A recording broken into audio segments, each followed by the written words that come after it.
Well, we're delighted today to have with us Dr. Richard Mouw. He is President Emeritus at Fuller Theological Seminary, where he also serves as Professor of Faith and Public Life. I'm Bill DeYoung, one of the pastors at Blessings Christian Church. And Dr. Mouw has written numerous books, but among the themes that he's written about are ecumenicity and civility. And so I wanted to begin with a question about this. And Dr. Mouw, if you could just explain for us how one can be a person of conviction while being a person of civility and, for that matter, ecumenicity. Yeah, great. Can those two things be emphasized simultaneously? Yeah, well, both civility and ecumenicity really have to do with engaging people, genuinely engaging people that you disagree with. And it isn't just tolerating them or live and let live. It's a genuine engagement, really listening to them, even the possibility of learning from them. And of course, the conviction side of it means let's not sacrifice what we really believe. For me, a marvelous biblical call to both conviction and civility is 1 Peter 3, verse 15. It was a verse that I was raised on, as an evangelical kid. Always be ready to give to anyone who asks of you a reason for the hope that lies within you. Be strong in the faith. Don't compromise. Stand up for the gospel. And that's very good. But seldom did they go on to quote the rest of us, but do so with gentleness and reverence, or gentleness and respect. And that's convicted civility. It's knowing what you believe, being able to give a reason for the hope that lies within you, and at the same time treating people that disagree with you with a gentle spirit, a respectful, even a reverential spirit. And that reverential part of it really has to do with acknowledging that people that we disagree with are still created in the image of God. They're still, in some important sense, valued by God, and that they may even be people that can communicate good things to us. Yeah. That's wonderful. You and I both have levels of commitment to Reformed theology, and I'm curious whether you think there is a Reformed approach to civility. Well, I think we Calvinists have often been very uncivil. And the worst version of that I've ever heard was somebody who said to me, why would a Calvinist want to be civil? I mean, if we believe they're going to hell and they've been predestined to go to hell, why should we start being nice to them now when, they're going to end up in the wrong place anyway? And, one reason is it's just not biblical. I mean, that's not treating them with gentleness and respect. But also that within our Reformed framework, John Calvin says, we need to take the love of our neighbor seriously. And that means, John Calvin says, that means the person most distant, even our enemies, that God wants us to see other people as they are in God. And by that he means created in the image of God. So I think that we Calvinists, Reformed people, need to be doing a much better job at being like John Calvin, and the love of neighbor, and showing the gentleness and respect that I think God requires of us. That's beautiful. Well, you know that I'm the pastor of Blessings Christian Church. We're a Reformed church. We're endeavoring to be missional. Are we trying to accomplish an impossible task? Do you see potential for a solidly Reformed church, church, firmly rooted in Reformed theology, to be effective at gospel promotion? Yeah. Well, Bill, you and I would both agree that at the heart of being Reformed is this sense that we're sinners who desperately need the grace of God, without which we're lost. And there's something kind of passive about that, with our doctrines of we're totally incapable of saving ourselves, that God has to elect us, that God has to move toward us, that once God gets a hold of us, God doesn't let us go. And there's something passive about that, and that's a good thing, that we're sinners who are totally indebted to God for our salvation. But there's another question. that's all an answer to the question, how does a human being get right with God? But there's another question, and then what? And the fact is that when we are made right with God, God wants to incorporate us into a community, a covenant community, that shows forth his rule, sovereign rule over all things. And so he calls us to be a part of a church that then he wants us to go forth, having heard the gospel, having been at the Lord's table, having been baptized in the name of the triune God. He wants us to go forth and do his will in the world. And that certainly means proclaiming the gospel, inviting people. It means engaging people and learning from them where that's appropriate, but also working for justice, working for the well-being of society, serving the poor, feeding the hungry. All of those things that we're sent as a people, and it's not just an individualistic thing.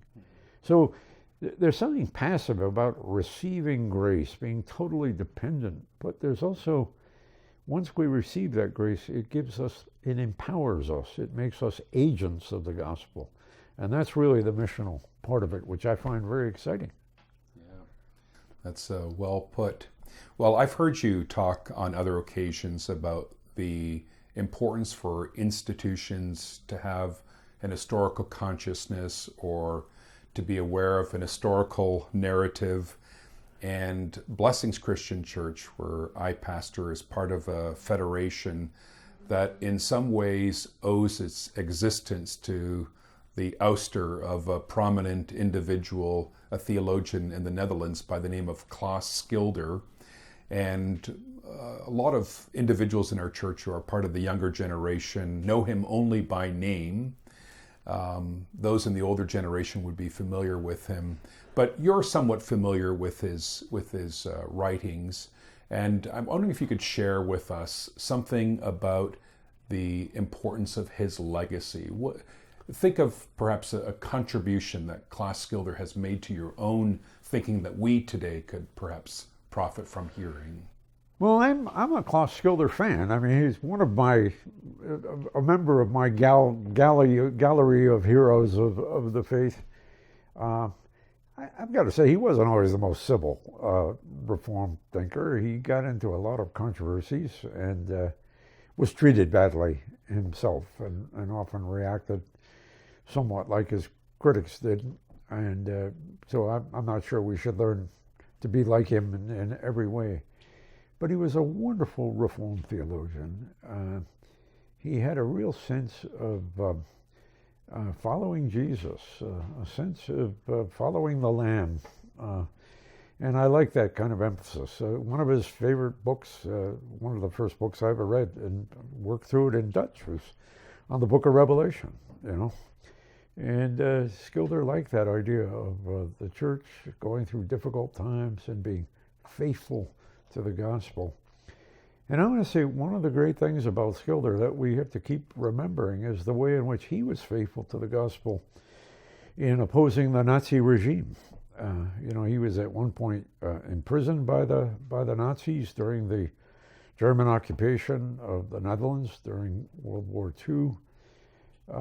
He did not just talk about faithfulness to the gospel, but he put his own life on the line.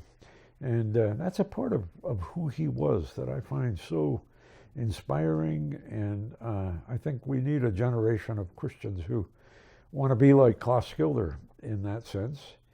And then, of course, some of his wonderful writings, we're starting to translate more and more of him into English. And he wasn't the most optimistic or hopeful theologian. But we're not living in optimistic times. And yet, when he felt like things were going to go bad in the culture, he also had this profound sense that Jesus is going to come again and that we need to be found faithful and that we had to continue to do those good works that God calls us to do within the Christian community, but also in relationship to the unbelieving culture around us. That's wonderful. Well, we don't have a whole lot of time. I'm wondering if you could just conclude by offering the members of our church some encouragement. We want desperately to be faithful, but we also want to be winsome. We want to be effective in our outreach. We want to do well at promoting the gospel. Any encouragement that you can offer as we conclude our time together? Oh yeah, and I could say, Bill, I'm one of your fans, and so I would say to your people, stick with this guy. He's got a lot of wonderful leadership ability, some really solid theological ideas. We're going through interesting times for the church.